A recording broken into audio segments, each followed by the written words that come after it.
ये ओलंपिक पदक विजेता बेटियों को न्याय नहीं मिलेगा तो गरीबों को कैसे मिलेगा। उसके बाप से कहा, धमका करके कहा, खबरदार तेरे को ही बलात्कार के उल्टे मामले में फंसा देंगे हम। ये साक्षी मलिक, विनेश फोगाट, बजरंग पुनिया, इनके साथ उठ खड़े, कंधे से कंधा मिलाओ, देश में न्याय मिलेगा। 50,000 रुपए की रिश्वत मांगी गई उस लड़के से, 50,000 रुपए की रिश्वत। उन डॉक्टर ने कहा आज आप पैसे ले जा, और कुलदीप यादव 50,000 रुपए लेने के लेकर उसकी लाश वापस आई। मैंने कहा था कि संसार के सबसे शातिर गिरोह के साथ तुम्हारा झगड़ा है, सबसे शातिर गिरोह के खिलाफ लड़ रहे हो। 50 ग्राम का बुलबुल भी नहीं होगा, उसके ऊपर इतना बड़ा सावरकर यात्रा करता था। मैं हूँ भूपेंद्र रावत, और आज मैं आपके साथ बात करूंगा कि देशवासियों ने कुछ दृश्य तुमने देखे होंगे, किस तरीके से राजधानी दिल्ली में पहलवान बेटियां जो यौन शोषण के खिलाफ लड़ रही थी, उन पर लाठी डंडा, गुंडों का हमला, पुलिस का उनको बर्बर तरीके से खींचना, उन पर मुकदमे बना देना, और सुप्रीम कोर्ट के मुकदमे के बावजूद भी यौन शोषण के आरोपी को गिरफ्तार न कर देना। ये मामला यहीं तक नहीं है, मैं बार बार कहता रहा हूँ, आगाह करता रहा हूँ, ये देश के तमाम करोड़ों बेटियों का मामला है। मैं जिक्र करूँगा 10 मई का पीलीभीत पे 14 साल की एक बेटी गरीब की, उसको उठा के ले गए 3 लड़के, और राहुल के पास सौंपा। राहुल ने उसके साथ में बलात्कार किया, और पीड़ित का पिता मजदूर थाने गया एसओ के पास और कहा कि इसके खिलाफ मुकदमा दर्ज करो। एसओ ने गाली दे करके उसे धमका दिया। उसके बाद वो कप्तान के पास गया, कुछ लोगों की मदद से कप्तान को भी शिकायत की गई, कप्तान ने भी सुनवाई नहीं की। 10 मई का मामला था, 17 मई को यौन शोषण पीड़िता के पिता ने आत्महत्या कर दी। यह योगी राज का जिक्र कर रहा हूँ। कभी आप लोगों को लगता है हाथरस का ही मामला, या क्या कहते हैं वो हमारे उनका एक कुलदीप सेंगर की पीड़िता का मामला वही नहीं है। दूसरा मामला जालौन का मैं जिक्र कर रहा हूँ। 28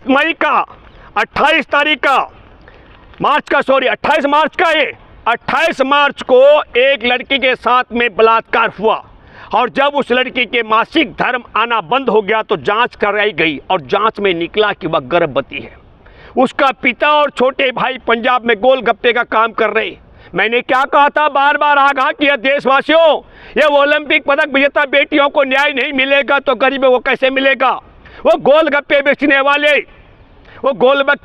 वाले की बेटी वो आए और उस थाने में जा कर के कहा, एसएचओ से शिकायत की, कहा कि साहब ये स्थिति है। 31 मई को मिले, शिकायत की गई कि साहब ऐसी बात है। पुलिस ने उस परिवार को कहा, उसके बाप से कहा, धमका करके कहा, खबरदार तेरे को ही बलात्कार के उल्टे मामले में फंसा देंगे हम। तो अगर तू ये बोल, लिखो, सादे कागज पे लिख कर दो कि हम गांव वालों के दबाव में ऐसा बयान लिखवाने के लिए आए अमुक व्यक्ति के खिलाफ। वो रिश्ते में चाचा लगता था, जैसे कुलदीप सेंगर ने अपनी चचेरी बहन, भाजपा के विधायक ने अपनी चचेरी बहन के साथ बलात्कार किया था, वो चाचा लगता था गांव का रिश्ते में। लेकिन पुलिस उसके साथ मिली हुई थी, पुलिस की मिली भगत के कारण, और फिर उसके पिता ने 5 जून को आत्महत्या कर ली। आपको समझना पड़ेगा ये देशवासियों, मैं बार बार और मेरे जैसे तमाम दोस्त कहते रहे कि उठ खड़े हो जाओ, देश में तिरंगा का शान पूरी दुनिया में फैलाने वाली ओलंपिक पदक विजेता बेटियां लड़ रही हैं। साक्षी मलिक, विनेश फोगाट, बजरंग पुनिया, इनके साथ उठ खड़े, कंधे से कंधा मिलाओ, देश में न्याय मिलेगा। ये मैं देश के सबसे बड़े सूबे का जिक्र कर रहा हूं।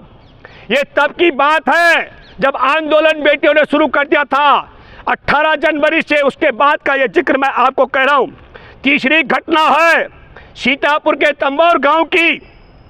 वहां 4 जून को 3-4 दबंग जो है उठा करके ले गए एक लड़की को और उसके साथ में बलात्कार किया। 9 जून को उस लड़की ने आत्महत्या कर दी, क्योंकि दबंगों के खिलाफ उस पर दबाव समझौते के लिए डाला जा रहा था। उसने आत्महत्या कर दी। आत्महत्या उत्तर प्रदेश में सिर्फ बलात्कार पीड़िताएं के पिता या बलात्कार पीड़िताएं नहीं कर रही हैं। आत्महत्या सिविल सेवा के लिए तैयारी करने वाला लड़का, जो लखनऊ के महिलाबाद इलाके में गधों गांव का रहने वाला 22 साल का लड़का आशीष वर्मा को बहुत षड्यंत्र के तहत उसके साथ झगड़ा किया था कुछ लोगों ने, और झगड़े के बाद में क्या हुआ, थाने के अंदर कुछ सेटिंग हुई होगी, उससे बार बार मुकदमा वापस लेने का दबाव डाला जा रहा था। 28 सितंबर 2022 को उसकी दुकान पर एक खरीदार आया, 10 बोरी सीमेंट की मांग की और कुछ और सामान 50 रुपये की पेशगी दे दी, एडवांस जिसको बोलते हैं। और फिर उसे कहा कि ज़रा मेरे फ़ोन पर फ़ोन मिलाओ, और कोई 12-15 सेकंड के लिए उसने अपने फ़ोन पर फ़ोन मिलाया। और उसके बाद पुलिस थाने के उसके खिलाफ उसके बाद रहमाबाद थाने में मुकदमा दिखाया गया।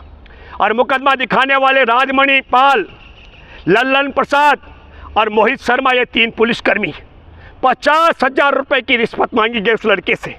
50,000 रुपये की रिश्वत उनके लिए कतई संभव नहीं थी, और उस लड़के को आत्महत्या करने के लिए विवश होना पड़ा। उसकी आत्महत्या के बाद फिर गिरफ्तारी हुई उन 3-4 अपराधियों के, 3 पुलिस वालों के खिलाफ मुकदमा बना।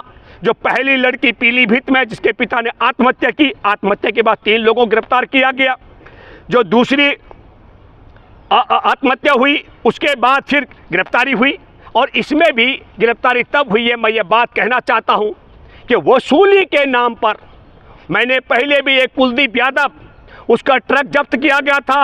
उसने ट्रक छुड़ाने के लिए 2 लाख उससे मांगे गए थे, 50,000 रुपये दे पाया था। उसका भाई CRPF में करता है यहाँ। उस समय उस दिन उसकी ड्यूटी यहाँ जवाहरलाल नेहरू स्टेडियम के पास थी, उसको भी मुकदमे में शामिल दिखा दिया गया था। मैं उसके विषय में रविंद्र के पक्ष में मैं बोला था। उसने 50,000 रुपये वापस मांगे थे, इंस्पेक्टर ने कहा आज आप पैसे ले जा, और कुलदीप यादव 50,000 रुपये लेने के लेकर उसकी लाश वापस आई। तो मैं ये कहना चाहता हूँ मेरे दोस्तों, आज भी मेरी और साक्षी मलिक, सत्यव्रत कादियान जो पहलवान हैं, उसके पिता सत्यवान कादियान जी के साथ, सत्यवान के साथ मेरी बात हुई। सत्यव्रत कादियान है, उनके पिता सत्यवान कादियान के साथ मेरी बातचीत हुई। आज पहलवानों को सफाई देने के लिए विवश होना पड़ रहा है। मैंने बार बार कहा वो खिलाड़ी हैं, उनको आंदोलन और देश की चालाकी नहीं आती है। मैंने उन्हें समझाया था लेकिन वो नहीं समझ पाए, मतलब क्योंकि उनको समझाने वालों की बहुत बड़ी कतार थी। सत्ता के शिखर में बैठे वाले लोगों के गुर्गे भी समझा रहे थे। मैंने कहा था कि संसार के सबसे शातिर गिरोह के साथ तुम्हारा झगड़ा है, सबसे शातिर गिरोह के खिलाफ लड़ रहे हो, जो बता देता है कि बुलबुल के ऊपर भी सावरकर यात्रा करता था, जहाज की तरह घूमता था। अब बताओ 50 ग्राम का बुलबुल भी नहीं होगा, उसके ऊपर इतना बड़ा सावरकर यात्रा करता था। जो ऐसा समझाने में कामयाब रहते हो, जो देश की सारी संपत्तियां अदानी जैसे अंबानी जैसे को बिकवा करके देश में उसके लाभ गिनवा रहे हो, जो देश की ओलंपिक पदक विजेता बेटियों को न्याय देने से कतरा रहे हो और ब्रजभूषण शरण सिंह को बचवा रहे हो, ऐसे साथीरों के साथ में जो लड़ाई है, उन साथीरों का आप लोगों को मैं आपसे फिर अपील करता हूं। ये मैंने चंद उदाहरण उत्तर प्रदेश में बलात्कार पीड़िता और उनके परिवार के लोगों की आत्महत्या का आपको सुनाया।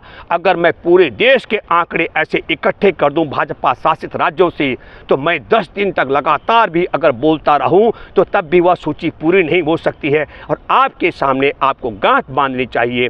मुझे नहीं पता कि बिल्किस बानो को न्याय मिल पाएगा कि नहीं, मुझे नहीं पता है कि ये दोबारा किरण नेगी के जो बलात्कारी हत्यारे, जो तेजाब से जलाने वालों को के बाद किरण नेगी को न्याय मिल पाएगा कि नहीं। मुझे नहीं पता कि भाजपा का वह VIP कौन था जिसको अंकिता भंडारी के लिए जिसकी हत्या कर दी गई, वह पकड़ा जाएगा कि नहीं। लेकिन मैं एक बात आपके माध्यम से ज़रूर कहना चाहता हूँ, देशवासी अगर यूँ हाथ पर हाथ धरे बैठे रहेंगे तो न पहलवान बेटियों के यौन शोषण करने वाले ब्रजभूषण को सज़ा मिलेगी, और देश में जो बेटियाँ बलात्कार की पीड़ित होंगी, लाज शर्म के मारे उनके पिताओं का आत्महत्या का सिलसिला यूँ चलता रहेगा। इसको बचाने के लिए आप सब लोगों को एकजुट होना पड़ेगा, तभी देश में बेटियों का सम्मान और बेटियों का शोषण करने वालों से देश को बचाया जा सकता है। धन्यवाद।